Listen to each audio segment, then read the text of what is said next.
welcome to this new webinar on interprivacy. We will start by presentation of interprivacy, some of the key principles and elements, so you have a high-level view. Then I will have the pleasure to give the floor to Emanuele Riva from Accreditation and president of IAF, who will be presenting the perspective on accreditation and the role of International Accreditation Forum and how it works from the accreditation perspective. Then we will have our colleague Peter Kimpian from the Council of Europe, who will be presenting some perspectives from international data protection policy, strategy, norm and regulations. And then, if time allows, we will still have some time for Q&A and to have a quick conclusion. So again, great pleasure to welcome everyone in this webinar. And let me introduce our two speakers. Peter Kimpian, who is secretary to the Committee of Convention 108 plus, 108 plus of the Council of Europe. Emanuele Riva, who is Vice General Director of Accreditation, which is the Italian National Data Accreditation Authorities, so a very important body in Italy and one of the largest accreditation authority in Europe, and who is also serves as chair of the International Accreditation Forum. He will tell you more about it, which is an international organization gathering together major national and regional accreditation authorities. And myself, I have the pleasure to be chairing and leading the first part of the presentation. My name is Sebastian Ziegler. I'm the great pleasure and honor to serve as president of Europrivacy International Board of Experts, and a great pleasure to share with you some of our latest developments. General information. So this webinar is recorded in order to be made available also to those who didn't have time to attend the webinar. There is a possibility to ask questions through the Q&A feature. So you have a Q&A interface. So feel free to use it if you have any questions. To the speakers, when you are not speaking, we invite you to switch off your microphone. And then again, the webinar is provided for information purpose. It's not legally or contractually binding.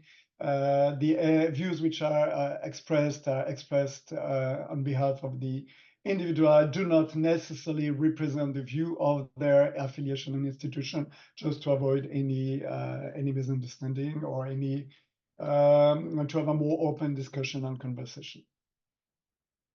So brief introduction on ECCP. So ECCP is the European Center for Certification on Privacy. It was established in the context of the European Research Program, and ECCP is acting as scheme owner, but its main vocation, I would say mission or focus, is on supporting or developing, helping research and innovation to support regulatory compliance and certification, with a focus on data protection, but not only, but that's one of the main focus. The European Center is based in Luxembourg and is in charge, in particular, is acting as scheme owner for Interprivacy and is in charge of making it available to qualified certification bodies. The main focus of ECCP is very much on how to support compliance with regulations. So in other words, from a certification perspective, how to translate legal obligations into auditable criteria. And that's something we do, and we work on different regulations, European regulations, but not only international standards, national regulations too, in Europe and beyond Europe. So one of the focus, of course, as I mentioned, on European data regulation, that just gives you an idea of the number of European regulations related to data processing. So quite a number.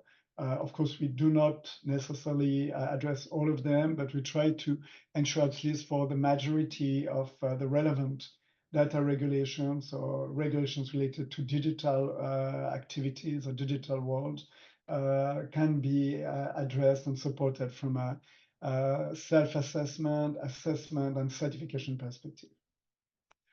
ECCP is inter alia the scheme owner and in charge of maintaining Europrivacy, which is officially endorsed by the European Data Protection Board and by European accreditation, approved by European accreditation as fit for accreditation in Europe, and which serves as European Data Protection Seal under Article 42 GDPR. And you will see today that in our presentation of Interprivacy, there are a certain number of proximity or similarities with between Interprivacy and Europrivacy. So let me introduce now quickly Interprivacy to give you a high-level view. So first of all, the scheme itself was developed in consultation with different international authorities, European authorities, and work, but it has been particularly supported by one of the European research projects named TrustAware, so which has been an important factor to develop and to support the research and development of Interprivacy. And the main requirement that were followed in the development of Interprivacy was to deliver a certification scheme of data protection that is geographically neutral. So that's a major difference with in comparison to Europrivacy, that can be interoperable across jurisdictions and can be used in different jurisdictions, under different regulations, that is effective and reliable. Again, the idea was not to provide a kind of window dressing exercise, but a real certification that can really mean a lot to the public, to the data subjects, to the B2B partners, to the market, to the industry in general.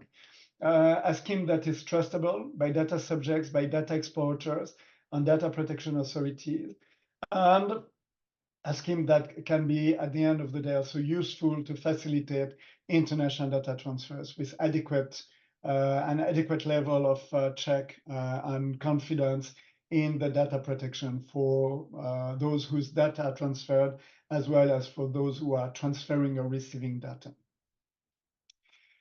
Interprivacy was designed to address and has been developed by working very closely with different international and regional standards, including obviously the EU GDPR, the European General Data Protection Regulations, which is the EU regulations for personal data protection, the Convention 108 plus of the Council of Europe, so the revised Convention 108 of the Council of Europe, the global CBPR framework, which is an important framework developed by different countries, including US, Canada, Singapore, Japan, Australia, South Korea, and others, to provide a framework on privacy compliance. The Malabo Conventions developed by the African Union, the ASEAN Framework, the Ibero-American PDPS, and the EU-US DPF,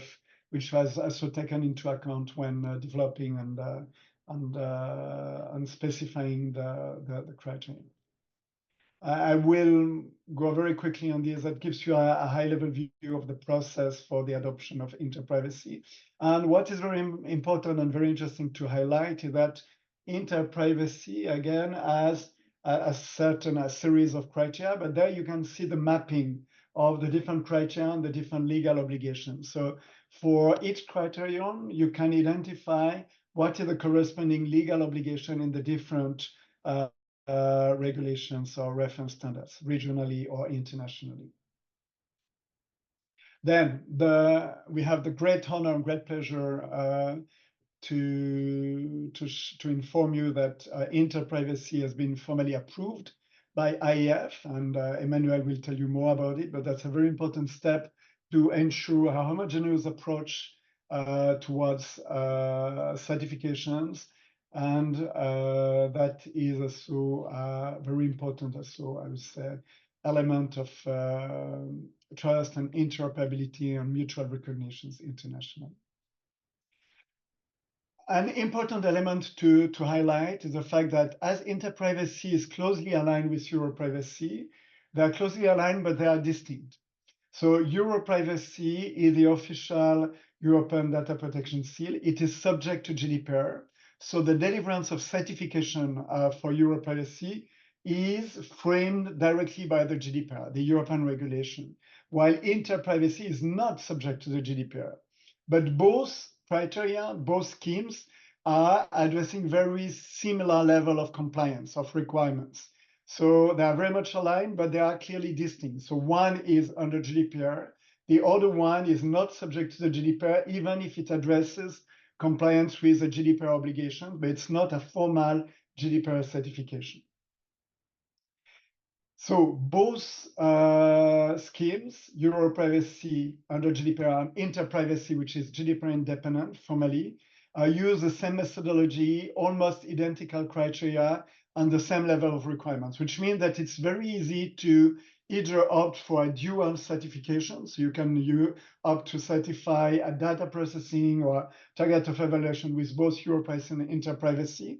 I mean, the effort to prepare the certification will not vary a lot from one to the other. So if you document your compliance with one of the scheme, you already have, I would say, 90% of the documentation for the other scheme. So a very interesting proximity.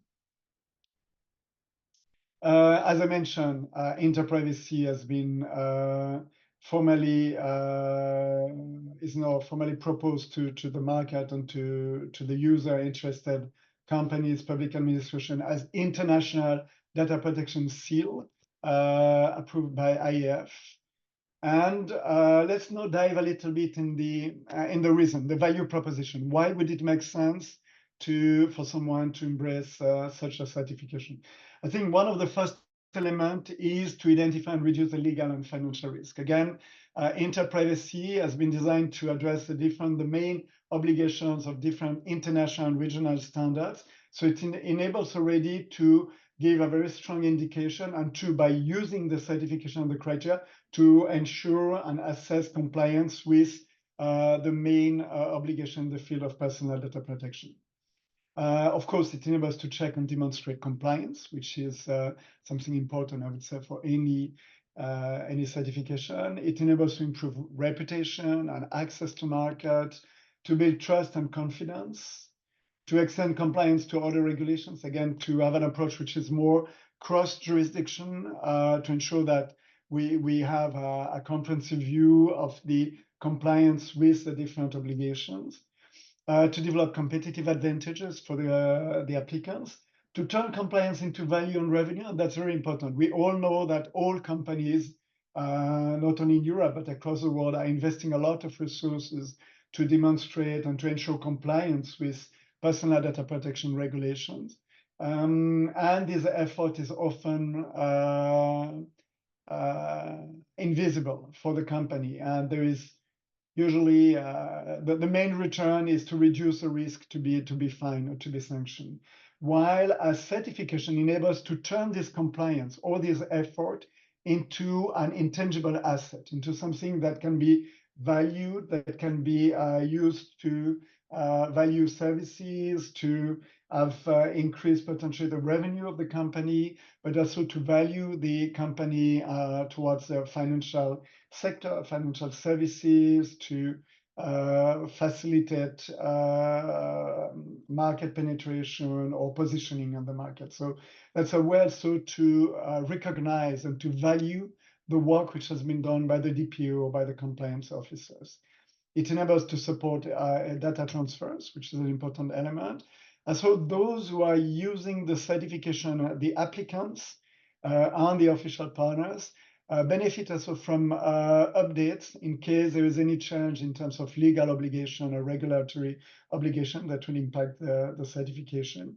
And finally, I would say it's also a way to simplify and homogenize regulatory compliance management as a criteria addressing the different regulations, in particular for companies which have global outreach in terms of market or in terms of data transfer. It's a good way to have, through a single certification, the possibility to demonstrate compliance with different regulations. So homogeneity and simplification of compliance.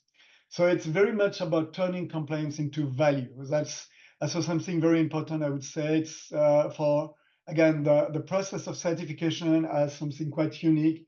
that it really creates an intangible asset, which is a certificate, which is something that can be valued and can serve as a source of value creation for the company. Another element which is very important, it's also a way to reduce the risk for service providers. Services. So it's a way also to demonstrate compliance with these main obligations, to ensure that when a company is using your service, or if you use the service of a certified company, to reduce the risk for you in terms of regulatory breach and administrative sanction. So how does it work? So what does an applicant need? It's very similar to the European seal, to Europrivacy. You need fundamentally to comply with the GDPR or the regulations. You need to have a DPO and a record of data processing activities. And you need to document compliance with the Interprivacy criteria. You start by focusing on a first set of data processing, and then you can select the different processing. And like for Europrivacy, the process is, again, very simple. You start by ensuring compliance with the regulation. Once you comply, you check and document your compliance with relevant criteria in order to reduce your risks. When you certify, again, you are enabled to turn your compliance into a source of value creation. It's a way to value, to get a formal recognition by an independent professional third parties who will come and audit and certify that your data processing, your target of evaluation is indeed compliant with the criteria. And then to maintain and to support the maintenance through different online resources and a partner ecosystem of partners. So in other words, to enjoy the compliance. If you look at the process on the life cycle of the certification, one thing which is very interesting to note is that most effort to be delivered starts or is completed before starting the certification itself, because all companies need to comply with the regulation, with the law. Then the major effort is done before starting the certification to ensure compliance with the law, regardless of any certification. Then when you start documenting your compliance with the criteria, so the criteria are really designed to assess compliance with these various principles and obligations in terms of data protection, you already substantially reduce the risks you are exposed to. And then when you start certifying, you have this process of creating value around your compliance. So very much about assessing, certifying, and enjoying. The Interprivacy has a dedicated website. You can have a look. It's for the time being an initial web page, which is also connected to Europrivacy, but you can visit interprivacy.com. We have also a series of online resources, including public website, but also the online academy and the community website, which are shared with Europrivacy. We have also what we name the Europrivacy Welcome Pack, which can be used also for Interprivacy with a certain number of resources which are made available, a package of resources. And one element which is very important, Interprivacy and Europrivacy are both supported by an international ecosystem of partners, of official partners. So it includes some of the largest law firms, consulting firms, the certification bodies, and solution providers. So you can also easily find support to get support in your process, in your journey towards certification. So there are two ways to do it, like for Europrivacy. Again, Interprivacy, either you do it by soliciting and requesting support from partners, third parties, to help you documenting and preparing the certification. So you need to have implementers. Then you have the certification body will come and deliver the certification, and then the maintenance, or you can adopt a more do-it-yourself approach if you are a small startup or SMEs. And then you need to learn how to use the scheme to train yourself, to move on the community website. Then you need still to hire an independent certification body who is recognized, qualified, and accredited under Interprivacy. And you need to, you can continue to get support through the community website. Criteria extensions very quickly, like for Europrivacy, Interprivacy is made interoperable with a certain number of criteria extensions for AI Act, e-Privacy Directive, Data Act, Data Governance Act, around others. And the accreditation procedure, that's now time to give the floor to Emmanuel, who can tell you more about the accreditation, which is a very important steps to ensure the reliability and the trustability of delivered certification. So Emmanuel, you have the floor. Thank you, Sebastian. So my presentation, I'd like to give a quick overview of IAF and Accreditation and explain what we have done for the evaluation of the scheme and so, which is the situation today. So you can see here on the screen the numbers of Accreditation. Accreditation is the network that includes all the stakeholders and accreditation bodies in the world. Today we have 95 accreditation bodies, 30 association members. Association member means association of industries, scheme owners, and similar partners. And you have 6 regional accreditation groups that are the regions. In Europe, because I'm speaking now from Italy, in Europe we have European accreditation. Again, this is at international level. At the national level, you have accreditation bodies. In Italy, there is Accreditation. Accreditation is the body recognized by the state according regulation 765. This is important to understand that there are 3 levels. So you have a national level, regional level, and international level. When we have to decide if to start accreditation, we have to make an evaluation at the 3 levels. So we started with Europrivacy at national level and after European level. At the international level, we have done the evaluation with the IAF for Interprivacy. This evaluation is done according to different documents. So the scheme went through 3 different processes with reference to 3 different processes. And I'm happy that at least Interprivacy has been able to arrive also to the recognition that is the international one. There is also something to highlight. Interprivacy is not Europrivacy. This distinction is important because when we had to approve the scheme at international level, we had some doubts if it was possible to have also another scheme in the same field, but with a slightly different goal. And for this reason, we had a consultation with the EDPB, so the authority in Europe for the privacy. And we sent them a letter, we received a reply on August 2023. And the reply was in this. So the reply was, okay, to have an international scheme if it is clear that the name is different, and so we have 2 names. And if it's clear that the goal of the international scheme is not in European seal, is not GDPR scheme. So today we have Europrivacy, that is a GDPR compliance scheme, and Interprivacy that is not GDPR compliance.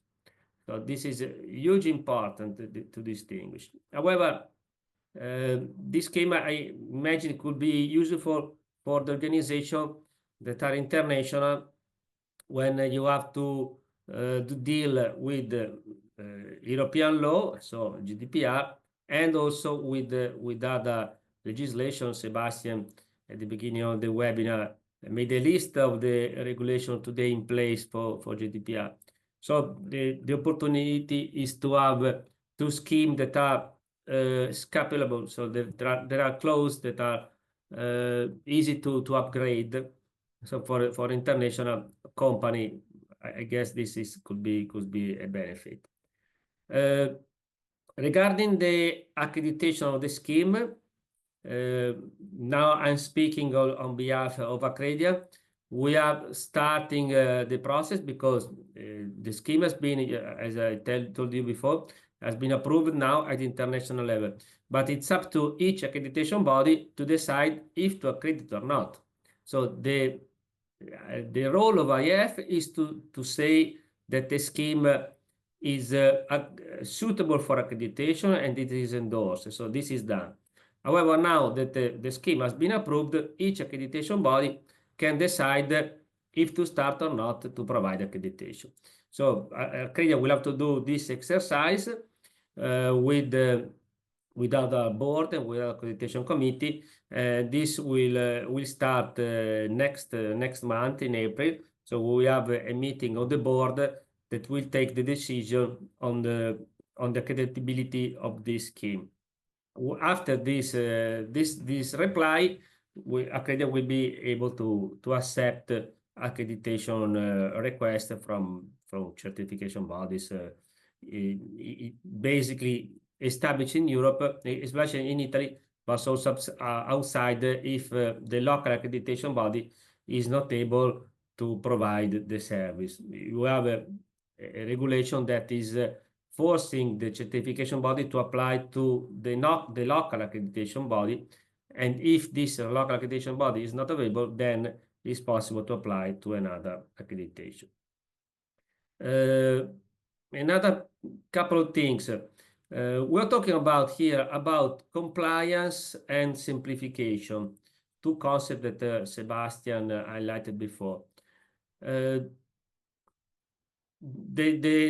It's important to make a distinction between the compliance that is strictly referred to the law and to the authorities, the surveillance authorities, so the data protection authority, I guess. I mean, so data protection authority are the authority that can demonstrate and can verify the compliance of a company to a regulation, to a law.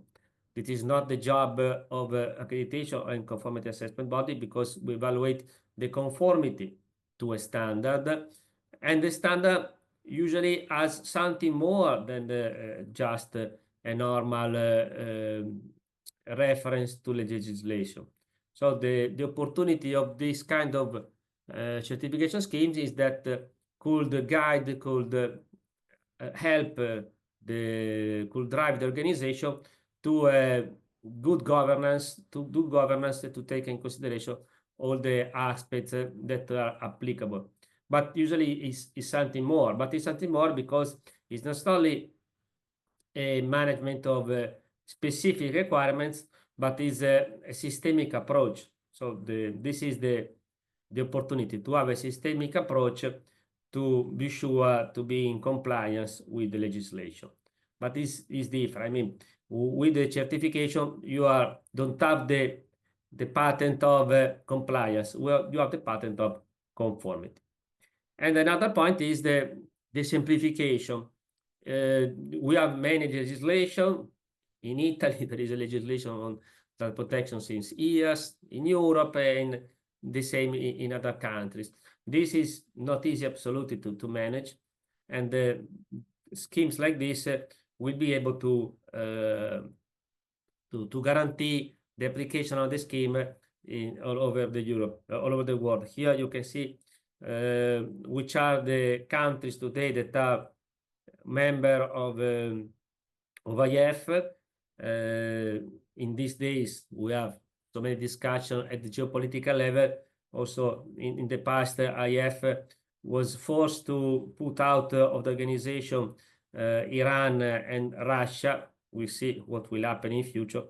But this is today the situation.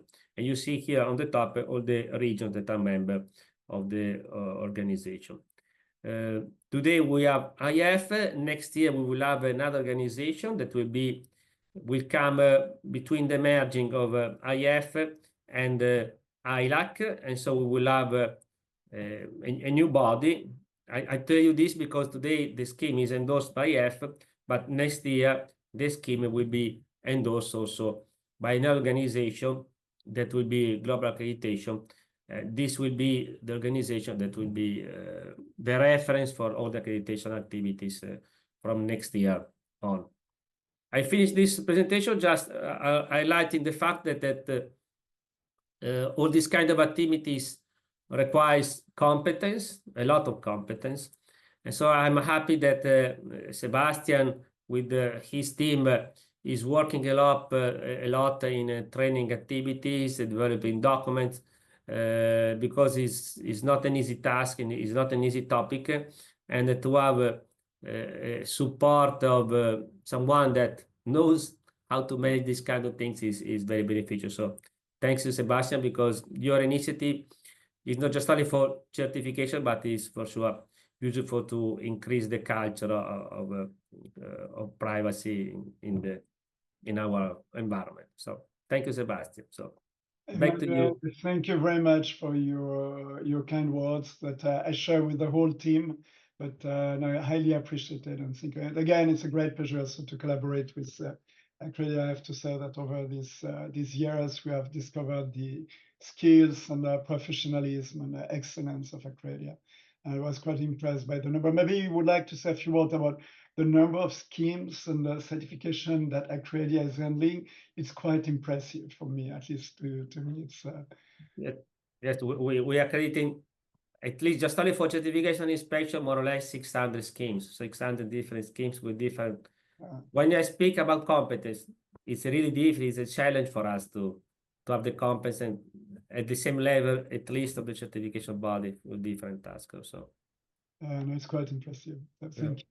And congratulations. What I will do, I will just give a little complement of information while you are waiting for Peter. So there are different initiatives at international level to support this approach to demonstrate compliance with personal data protection. And one thing that we wanted to share with you that last November, the Global Privacy Assembly, which brings together all the national data protection authorities, has adopted a resolution to encourage the use of data protection certification mechanism. And in particular, the resolution calls to endorse as a general principle the use of approved certification mechanism in the field of privacy and data protection, to call upon members to encourage the use of appropriate certification mechanism, and to consider in appropriate circumstances such as compliance with a certification mechanism to be a mitigating factor when considering regulatory actions or responses, and then to call upon members to work through international cooperation for us to work towards elements of convergence to foster interoperability. So there's clearly a strong interest from the international community to converge and to support international recognition of certification. Now, let me give the floor to Peter. So we have seen a little bit, I would say, what is Interprivacy, how it can be accredited. Now, let's discuss a little bit, what does it mean from an international perspective? Because again, the idea is not just to have a scheme for the sake of having a scheme. And in this context, I think we have the great pleasure to have with us the main expert on the pillar of the Convention 108 plus at the Council of Europe, Peter Kimpian, who will share with you a little bit the international perspective. Why is data protection so important? Why is certification something relevant in the context of an international convention such as Convention 108 plus of the Council of Europe? So Peter, you have the floor. I'm very happy to be here, so thank you so much. As Sebastian already mentioned, I try to speak now very briefly after this technical hiccup about Convention 108, its relevance, and how certification mechanisms can play a role in what we are aiming for. But because what we are is an international convention, and we happen to be the only international convention on data protection and the protection of private life of individuals, since 1981. So it's a 43 years old convention. So it's largely predates the GDPR. Some have already also called it as a grandmother of GDPR, but the idea remains the same. It basically enables countries to have a protective framework for individuals, basically for the unlawful interference in the privacy of individuals by protecting their personal data. So that was one of the very first texts, and of course, it's for sure it was the first text at international level. How to protect personal data with a view or with the aim of protecting private life of individuals, which is of course not only personal data, but many other things. In this respect, we have a long history and two main objectives throughout this history. One is the aforementioned protection of individuals and their private life through the protection of personal data, but also the free flow of data between parties. It was put at the same level as the protection of individuals, as it was believed that first, one is not possible in a digital environment without the other, and second, for then 43 years ago, some of the visionary drafters of international standards and international law have already foreseen that digitalization, a digital society would not work based on the internet and the infrastructure that the internet is working on without free flow of data between countries. So that's the main idea of the Convention 108 Plus, and it has gathered throughout the years 55 parties. So I must say it's a rather successful convention. In terms of Council of Europe, I can very safely say that it is the second most ratified convention in the whole organization, as it is also due to the fact that that's a open convention, which means that not only European countries, the continental European member states can join it, but also non-European countries. So in a way, since 2001, when Uruguay acceded, it has started to create an international forum for the protection of personal data and the protection of individuals' private life in the digital societies. There has always been an area of discussion, of exchange between peers, if you wish, because San Marino and France or Uruguay or Argentina or Senegal are exactly at the same level. And the relations are governed by international private law.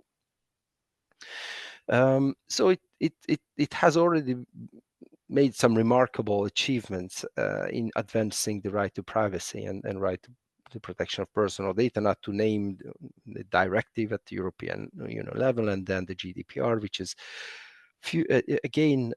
many steps forward into a very strong and solid protection for individuals, and also to ensure within the bloc of the EU, the free flow of data, because that was also a very important prerogative and a strategical goal for the European Union member states. In order to be in synchronizing what is going on at the European level, if you go back to 2011, it's a little bit more rapidly or more quickly than at international stage. We have waited for a modernization process that led the convention adopt all the new principles and concepts that you may already be familiar with, that hasn't existed in the 43 years old convention, or it was something that was not very well detailed, such as some of the data protection rights, or such as the principle of accountability, or such as the data transfers tools and mechanisms outside of the possibility of sending personal data between parties without any obstacles and any hindrance, which is the main rule between parties. And I'm coming to our topic today because 108 plus, how we refer to the modernized version, pays a great attention, there is a great deal of attention on transferring personal data between parties and from parties to non-parties, because the idea of any data protection, or for that matter, privacy protection instrument, is that to ensure that individuals whom we consider the data that they belong to as their bodily part, or their image, or their any other concept that you have that you might have already heard, that's an integral part of their identity. Therefore, they must remain in control, and they must be informed what is happening with the data. So that's an important concept, which we believed throughout these 43 years, I keep referring to that it's not an obstacle for the transfer of data. This is something which is a benefit for economic growth and for integrated economy, how the global schemes have been established throughout all these years. Why? Because it doesn't matter where the data is. So it's not the situation of the data which determines the protection of it. It shouldn't be the case. The right to privacy is a universal human right, for one. Second, we have a digital economy where I can very well be in country A and liaising with a family member in a country B through servers in a country C, D, E, with contractors in country E, F, G, and so on and so forth. So if you have already seen a cloud contract, you can see it easily compasses 40 to 50 or even more components to this. So it shouldn't be a problem. Sharing with a family member a photo that are not sitting next to me, but these are before or in front of their computer. This is the whole idea of the digital transformation and digital societies. So what happens is that we try to ensure that it has a legal ground, and it doesn't, it's not a discretionary measure, but it has some commonly accepted rules and principles. We also have very good examples from the past, like in international transport, like civil aviation.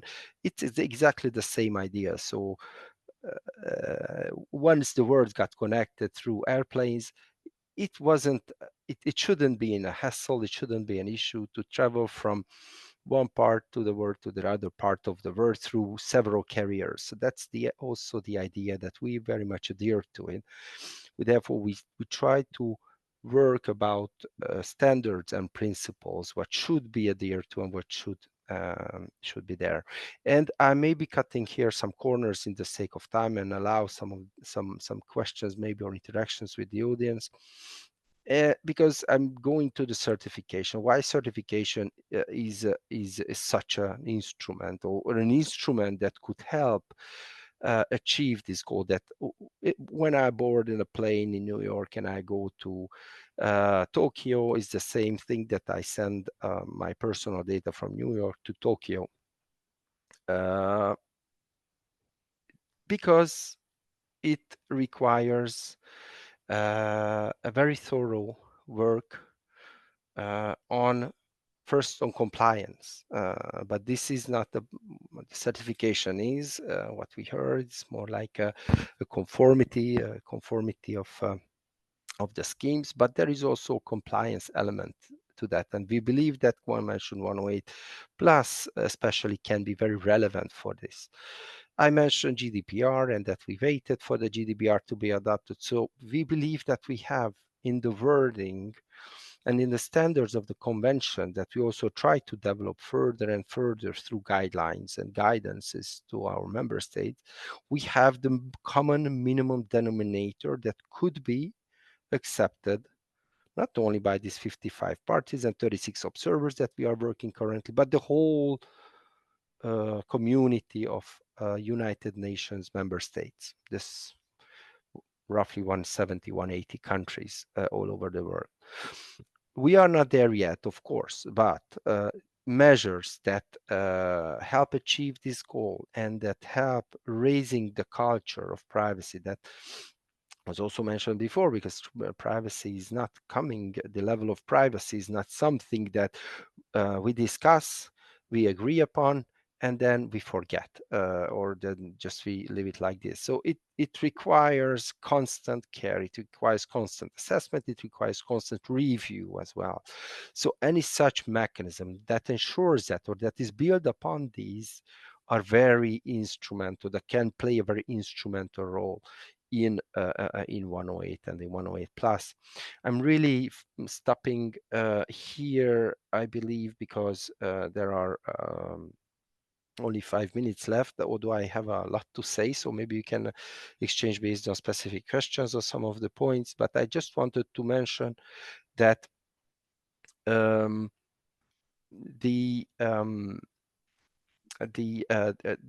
need from data protection authorities, which Sebastian already mentioned, is so evident in countries to determine what is the level of protection that could be accepted that as a common minimum denominator, that we also will be very much promoting the work of the GPA and all the data protection authorities that are within this group that have adopted this resolution on certification, and that it could be a very useful tool in certifying data transfers as ensuring an appropriate level of protection while ensuring the free flow of data between different jurisdictions.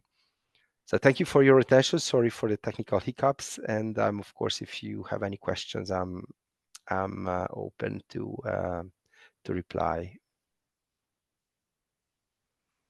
Thank you very much, Peter. I think it was quite interesting. Let me see if there is any specific questions from the audience. So if you have any questions, feel free to use the chat or Q&A. Okay. First question from Loredana. Hi, thank you for the very interesting overview. Is one of the scheme able to be adopted or already cover compliance with HIPAA applicable in the US? Is also one of the scheme designed to cover interplay with clinical trial regulation and medical device regulation? So that's a very good question. We have indeed some colleagues who have been working on HIPAA extension. So we have dedicated criteria for HIPAA, which are complementing the Europrivacy or Interprivacy criteria. So HIPAA is a little bit more specific. It has quite a number of very specific obligations. It's a quite comprehensive framework, regulatory framework. And this is not published yet, but it will be published very soon. So if there is an interest for HIPAA, feel free to contact us as well. We can follow up with you and give you more details. Any other question? I hear none. Perhaps maybe just an open question. I was mentioning while we had the little technical issue, the Global Privacy Assembly resolution.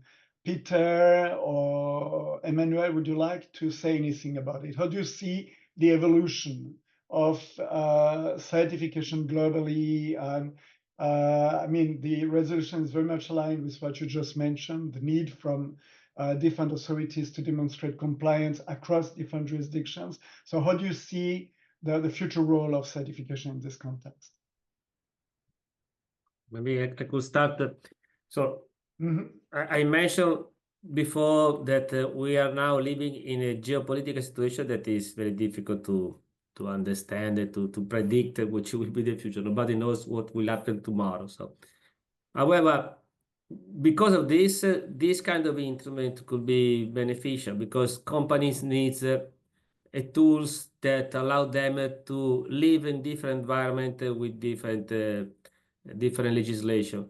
So I think that tools like this will be more and more useful. The point is, if the authorities will recognize the certification in different countries, that's the issue.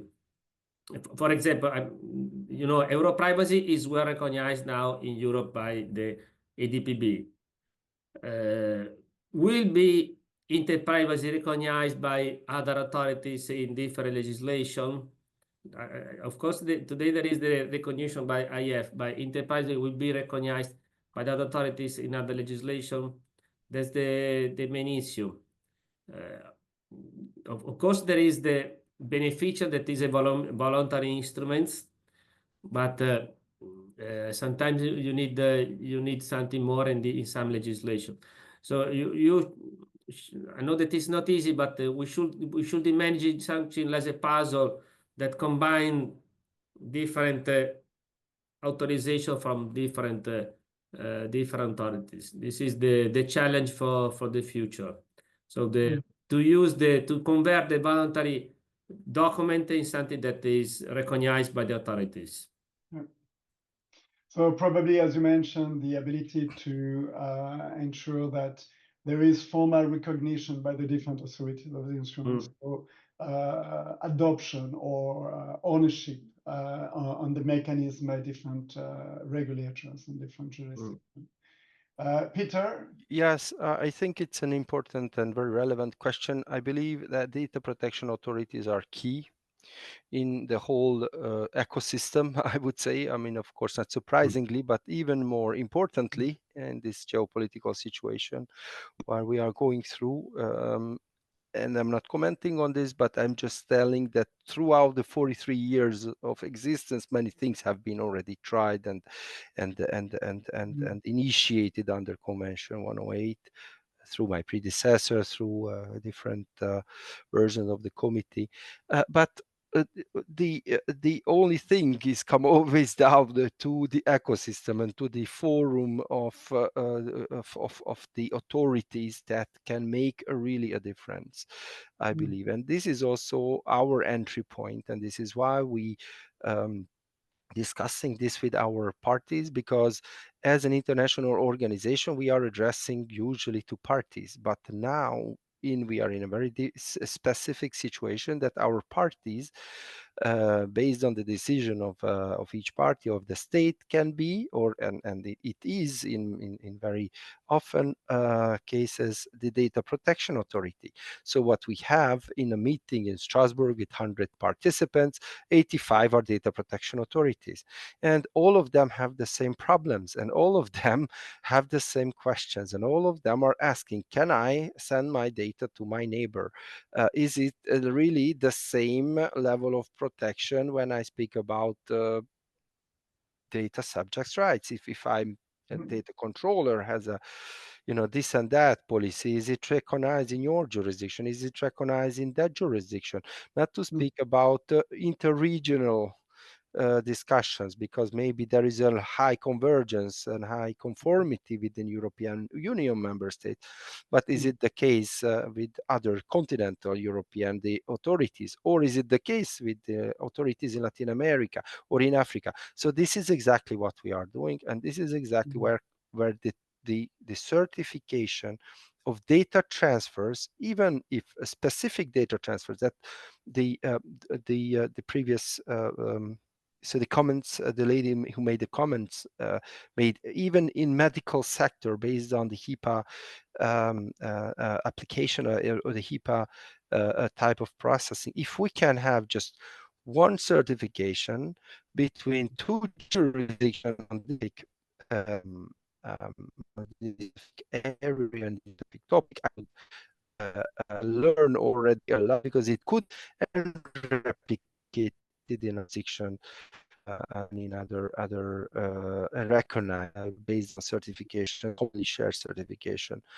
And that I try to convey through my presentation, my intervention, that these people that are coming to Strasbourg in plenary meetings, this 80, 90, 120%, are convinced that 108 plus is the common minimum denominator. So they believe that they can safely send a data if it comply with the steps that are laid down in the convention, and we can maybe in the future build our certification compliance framework. It reminds me that in the last Global Price Assembly, we had a roundtable, and the Italian Commissioner Guido Scorza referred to data protection certification as a lex mercatori. And as you mentioned, this ability to have a common standard when you are moving from one country to another. And that's the same, and so the lex mercatori was developed by merchants initially in the Renaissance, in the Middle Age.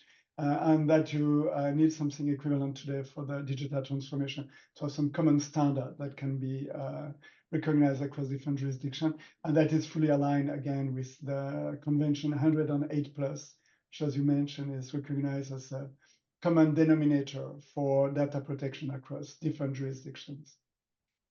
So I see we already reached the top of the hour. So thank you very much. I think it was a very interesting. I don't see, let me just check if there's any other question, just to be sure. Okay.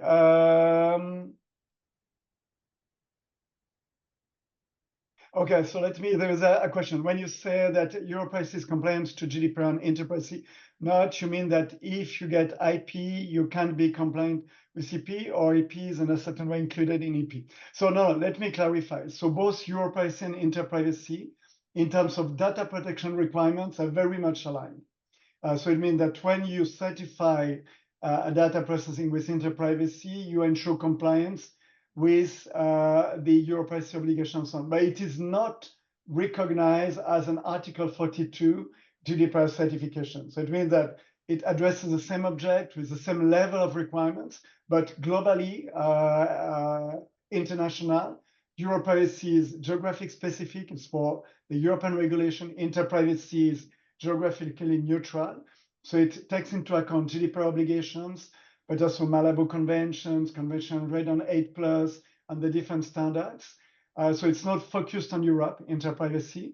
But both in terms of requirements are very much aligned. I would say 90–95% of the requirements are very much alike in both schemes, which means that if you use Interprivacy, you will assess compliance with obligations you find in the GDPR, but it will not be recognized as an official GDPR certification, while Europrivacy is an officially recognized scheme under Article 42 of the GDPR, which enables a Europrivacy certification to be recognized as a formal GDPR certification, where Interprivacy is not recognized as a formal GDPR certification, even if it's very similar in terms of requirements, but is, because it is not precisely not an official European seal, it can be used by other jurisdictions who may decide to use it as their national scheme, which could not be the case with a European seal, because with a European seal, the accreditation is highly restricted under Article 43, which means that it will not be possible, for instance, for Canadian authorities to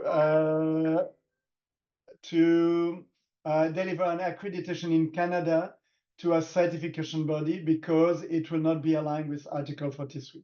So again, requirements are very similar. The methodology is very similar, but one is an official European seal under GDPR, so delivered under Article 42 and 43 of the GDPR.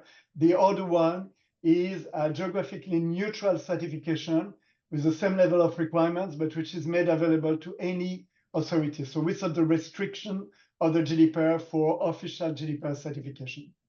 I hope it is. Maybe, yes. Sebastian, if I can, maybe the solution is a formal problem. It's a bureaucratic formal problem, because there is an overlapping of the two schemes, but formally one is recognized by ADPB, the other not. That's the formality. Absolutely. Maybe the solution could be for a company to take both. because the assessment is the same. So you have one assessment but with two certificates to cover the issue for Europe. And this could be the solution to cover Europe formally, but also other countries with the interprivacy. I don't know what is your opinion on this. Yeah, fully agree. I fully agree. And that makes a lot of sense. And then you can also start with one and easily move to the other one. So it's an advantage if you are in a third countries. Let's imagine you are in Australia. It's difficult to find a certification body which can deliver the official European data protection seal once it will be approved for Article 46. Then you can embrace interprivacy.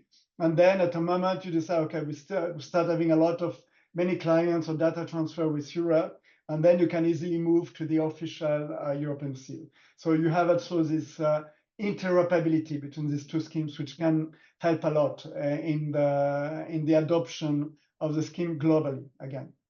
Thanks to all. Again, it was a great pleasure to welcome you. A great applause and thanks to Emmanuel and Peter. And again, a great pleasure, and I'm sure we will continue this conversation in the future. Wish you all an excellent day. Talk to you soon. Thank you. Bye-bye.